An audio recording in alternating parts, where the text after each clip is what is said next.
యోహాను సువార్త 15వ అధ్యాయము కొన్ని వచనాలు మాత్రం మనం ఈరోజు ధ్యానం చేసుకుందాం ప్రియులారా. Thank you Jesus, thank you lord, hallelujah hallelujah, thank you lord Jesus.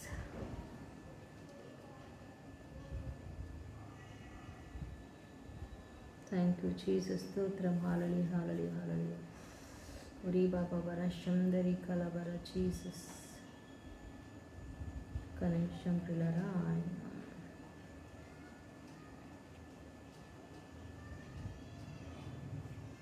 స్తోత్రం స్తోత్రం.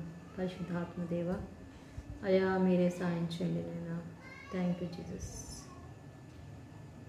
Thank you. 15వ అధ్యాయం, యోహాను సువార్త 15వ అధ్యాయం 1 నుంచి. నేను నిజమైన ద్రాక్షవల్లిని, నా తండ్రి వ్యవసాయకుడు.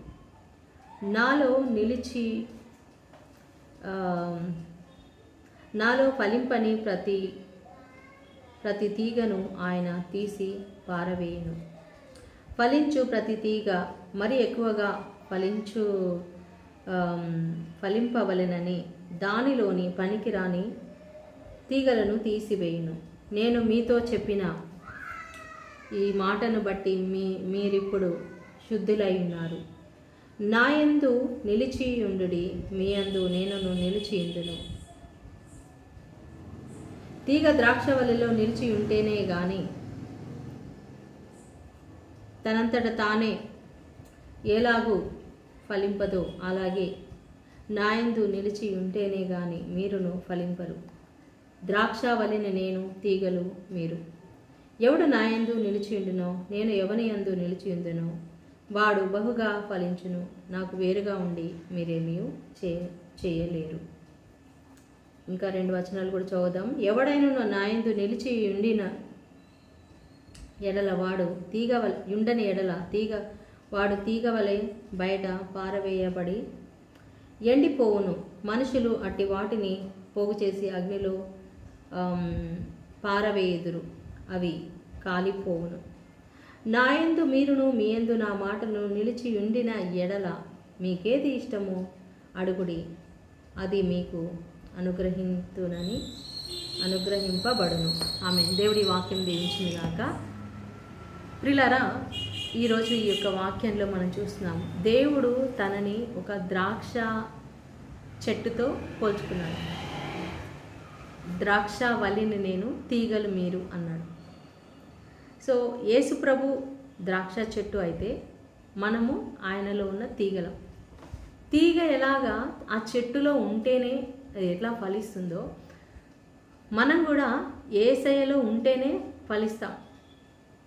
మనం ఫలించలేదనుకోండి, ఆ చెట్లో ఏదైనా కొమ్మలు ఎండిపోయాయి అనుకోండి, మనం ఏం చేస్తాము, ఆ ఎండిపోయిన కొమ్మల్ని తీసేసి పడేస్తాం, అగ్నిలో కాల్చేస్తాం, లేదా చెత్తలో వేసేస్తాం.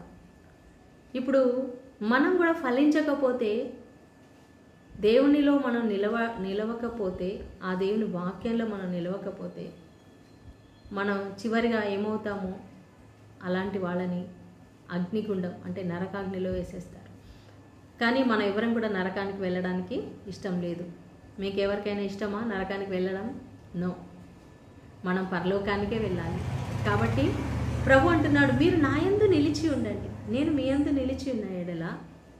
ఎలా నిలిచి ఉండడం అంటే, మీరు నా యందును, నేను మీ యందును, మీ యందు నా మాటలను నిలిచి ఉన్న ఎడల. నిలిచి ఉండడం అంటే దేవుని మాటలు, దేవుని వాక్యాన్ని మనం రోజు చదవాలి, ఆ వాక్యంలో మనం నిలిచి ఉండాలి, ఆ వాక్యాన్ని మనం పాటించాలి, దేవుని మనం ప్రేమించాలి. మనం ఎప్పుడైతే వాక్యం వింటూ ఉంటామో, వాక్యం చదువుతూ ఉంటే ప్రియులారా ఏమవుతుందంటే, మనల్ని దేవుడు శుద్ధి చేస్తాడు, మనం పవిత్రపరచబడతాం.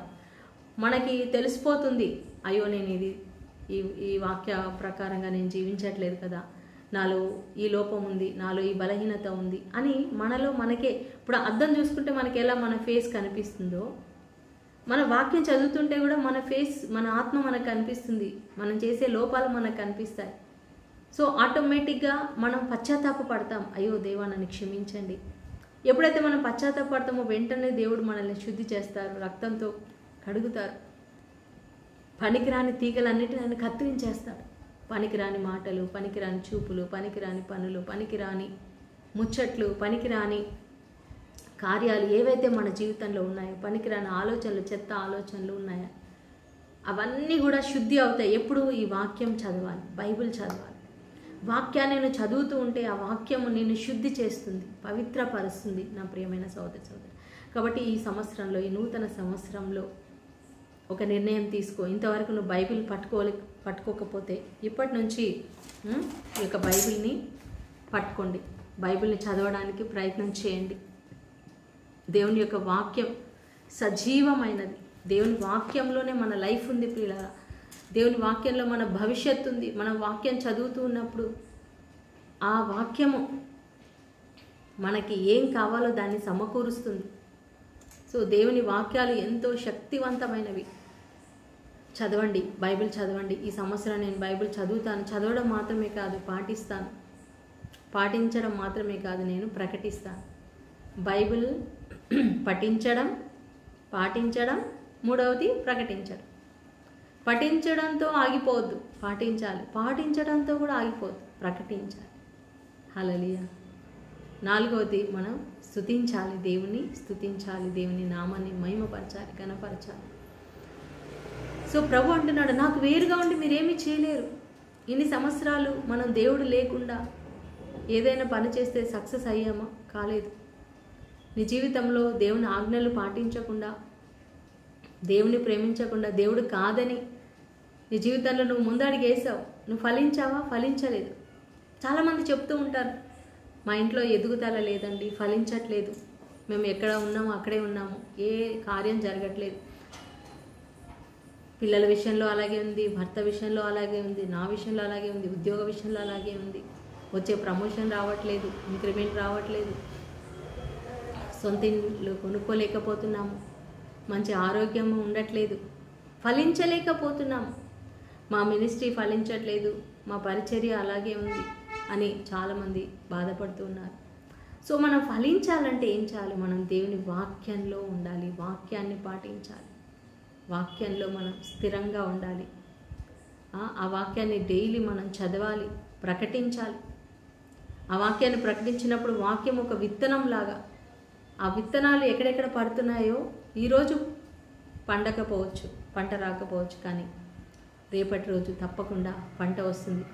ఇటు 2024లో నీకు పంట రాలేదు, డోంట్ వరీ, 2025లో దేవుడు నీకు పంట ఇస్తాడు. నీ ఫలించే టైం దగ్గర పడుతుంది. దేవుడు ఆ ఫలించే టైంకి నీకు పంటనిస్తాడు. నా ప్రియమైన సోదరి సోదరుడా, నిరాశపడద్దు. నీలో పనికిరాని తీగలు కత్తిరిస్తున్నప్పుడు బాధ కలుగుతుంది, నొప్పి కలుగుతుంది. కొన్ని పనికిరాని వస్తువులు తీసేస్తాడు, పనికిరాని కొంతమంది వ్యక్తుల్ని దేవుడు నీకు దూరం చేస్తాడు, కొన్ని రిలేషన్స్ దూరం చేస్తాడు. చాలా బాధ అనిపిస్తుంది, అయ్యో వాళ్ళు నా జీవితంలో ఉండాలి, కానీ దేవుడు కొన్నిసార్లు తీసేస్తాడు. బాధపడద్దు. పనికిరాని మన జీవితంలో ఏదైతే మనకి పనికి వస్తుందో అది దేవుడు తప్పకుండా మనకిస్తాడు. మనకి అవసరం లేదు అనుకుంటే, మన జీవితంలో మనకి అది నష్టం కలిగిస్తుంది, బాధ కలిగిస్తుంది అనుకుంటే అది దేవుడు మనకి దూరంగా ఉంచుతాడు. దేవుడు మనకి ఇవ్వలేదు అంటే బాధపడద్దు. దేవుడికి అది ఇష్టం లేదు. దేవుడికి తెలుసు నాకేమి ఇవ్వాలి అనేది, ఎప్పుడు ఇవ్వాలనేది కూడా ఆయనకు తెలుసు. హల్లెలూయా. So expect miracles. మన పరలోక తండ్రిని ఆశిద్దాం. ఈ రాబోయే నూతన సంవత్సరంలో దేవుడు మన జీవితంలో గొప్ప కార్యాలు చేయబోతున్నాడు, అద్భుత కార్యాలు చేయబోతున్నాడు, మనల్ని పరిశుద్ధపరచబోతున్నాడు. ఆయనకు వేరుగా ఉండి మనం ఏం చేయలేం కాబట్టి ఆయనతో కలిసి మనం ప్రతి విషయం కూడా ఆయనతో కలిసి చేద్దాం, ఆయనని సంప్రదించి చేద్దాం, ప్రార్థించి చేద్దాం, ముందడుగు వేద్దాం ప్రియులారా. ఆయనలో నిలబడడానికి మనం మరి అన్ని విధాల ప్రయత్నం చేద్దాం. పరిశుద్ధాత్మ సహాయాన్ని మనం కోరుకుందాం. హల్లెలూయా. దేవునికి మహిమ కలుగును గాక. దేవుడి వాక్యం దీవించును గాక. Amen. God bless you. I hope ఈరోజు మీరు నైట్ ఆరాధనకి వెళ్తున్నారనుకుంటున్నాను. వెళ్ళండి తప్పకుండా. ఎందుకంటే మనం దేవుని సన్నిధిలో ఎంతోమంది న్యూ ఇయర్ ఎన్నో రకాలుగా వెల్కమ్ చేస్తారు, లోకపరంగా వెల్కమ్ చేస్తారు, తాగుతూ తింటూ cake cut okay, cake cut చేయడం మంచిదే, ప్రేయర్ చేసి దేవుని సన్నిధిలో కేక్ కట్ చేయడం మంచిది, కానీ ఎక్కడో వెళ్ళి ఫ్రెండ్స్ దగ్గర వెళ్ళి ఎక్కడో హోటల్స్లో లేకపోతే ఫైర్ క్యాంప్ అని పెట్టుకొని ఫామ్ హౌస్లలో ఎక్కడెక్కడో న్యూ ఇయర్ని సెలబ్రేట్ చేయడానికి వెళ్తూ ఉంటారు. అలా మనం చేయకూడదు పిల్లలు. మనం దేవుని సన్నిధికి వెళ్ళాలి. దేవుని ఆలయంలో, దేవుని సన్నిధిలో, దేవుని బిడ్డలతో ఆ ప్రభునికి వందనాలు చెల్లిస్తూ, ఈ పాత సంవత్సరాన్ని బట్టి వందనాలు చెల్లిస్తూ, కొత్త సంవత్సరాన్ని బట్టి దేవుడికి స్తోత్రం చెల్లిస్తూ మనం అలా దేవుడితో నూతన సంవత్సరంలో అడుగు పెట్టాలి. కాబట్టి వెళ్ళగలిగిన వాళ్ళందరూ కూడా నైట్ ఆరాధనకి వెళ్ళండి. ఆన్లైన్ ఉంది కదా, ఆన్లైన్లో చూద్దామని బద్దకించకండి. ఆన్లైన్ ఉన్నా సరే దేవుని సన్నిధికి వెళ్ళి మనం అక్కడ వెళ్ళి పాల్గొనడం అది చాలా బాగుంటుంది. సో రేపు కూడా ఆదివారం మొదటి రోజు దేవుని సన్నిధికి మనం ఖచ్చితంగా వెళ్ళాలి. సో ముందుగానే మీ అందరికీ విషింగ్ చేస్తున్నాను. I wish you A happy new year 2025. దేవుడు ఈ యొక్క నూతన సంవత్సరంలో మీ అందరినీ కూడా ప్రవేశింప చేయనుగాక. దేవుడు ఈ యొక్క నూతన సంవత్సరంలో గొప్ప కార్యాలు మీ జీవితంలో, మా జీవితంలో కూడా చేయనుగాక. May God bless you all. ప్రార్థన చేసుకుందాం. స్తోత్రం నాయన, స్తోత్రం మహాగణుడ, పరిశుద్ధుడ, మా ప్రియ పరలోక తండ్రిని పరిశుద్ధ నామానికి మహిమ కలుగునుగాక. ప్రభా, ఈ 2024ని బట్టి వందనాలు చెల్లిస్తున్నాం. ఈ సంవత్సరం అంతానైనా అన్ని రోజులు, ఒక్కొక్క రోజు, ఒక్కొక్క గంట, ఒక్కొక్క నిమిషాన్ని బట్టి స్తోత్రం.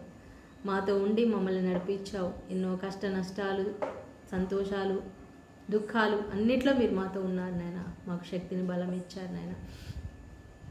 మాకు ఆరోగ్యం ఇచ్చారు నాయన. ప్రభా, కృపనిచ్చారు నాయన. మా అవసరాలన్నీ తీర్చారు నాయన. స్తోత్రం తండ్రి. ముందున్న సంవత్సరాన్ని కూడా మీకు సమర్పిస్తున్నాం. మాకేం భయం లేదు, ఎందుకంటే నువ్వు మాతో ఉన్నావు నాయన. అయా, నువ్వు మా చేయి పట్టుకొని ఉన్నావు, మా కుటుంబంలో ఉన్నావు, మా జీవితాల్లో ఉన్నావు, మా మినిస్ట్రీలో ఉన్నావు, మా సంఘాల్లో ఉన్నావు, మా దేశంలో ఉన్నావు. అయా, నువ్వు మాతో ఉన్నావు. చాలు నైనా, నువ్వు ఉంటే చాలు ప్రభా. పరిశుద్ధాత్మదేవా, అయా నీ బిడ్డలందరూ కూడా మంచిగా ఈ నైట్ ఆరాధనలో పాల్గొని ప్రార్థనాపూర్వకంగా నీ సన్నిధిలో నూతన సంవత్సరాన్ని వెల్కమ్ చేయడానికి సాయం చేయండి. బిడ్డలందరినీ కాపాడండి, వాళ్ళ ప్రయాణాల్లో కాపాడండి. నేను మందిరానికి వెళ్ళి వచ్చేటప్పుడు కూడా సురక్షితంగా తీసుకొని రండి నాయన. మా ప్రయాణాల్లో తోడుగా ఉండండి. ఆయా వాక్యాన్ని అందించే దైవజనులందరినీ కూడా ఆశీర్వదించి అభిషేకించి నడిపించమని నీకే మహిమ, ఘనత, ఆరాధన చెల్లిస్తూ నజరేయుడైన యేసు నామములో ప్రార్థించి పెట్టుకుంటున్నాం తండ్రి. Amen, amen, amen. I wish you all of you happy new year 2025. May God bless you all. దేవుడు మీ అందరినీ ఈ నూతన సంవత్సరం 2025లో దీవించునుగాక. మీ కుటుంబాలని దీవించునుగాక. మీ యొక్క మినిస్ట్రీని దీవించునుగాక. మీ కుటుంబాల్లో ఆర్థికంగా అన్ని విధాలుగా దీవించునుగాక. ఆమెన్.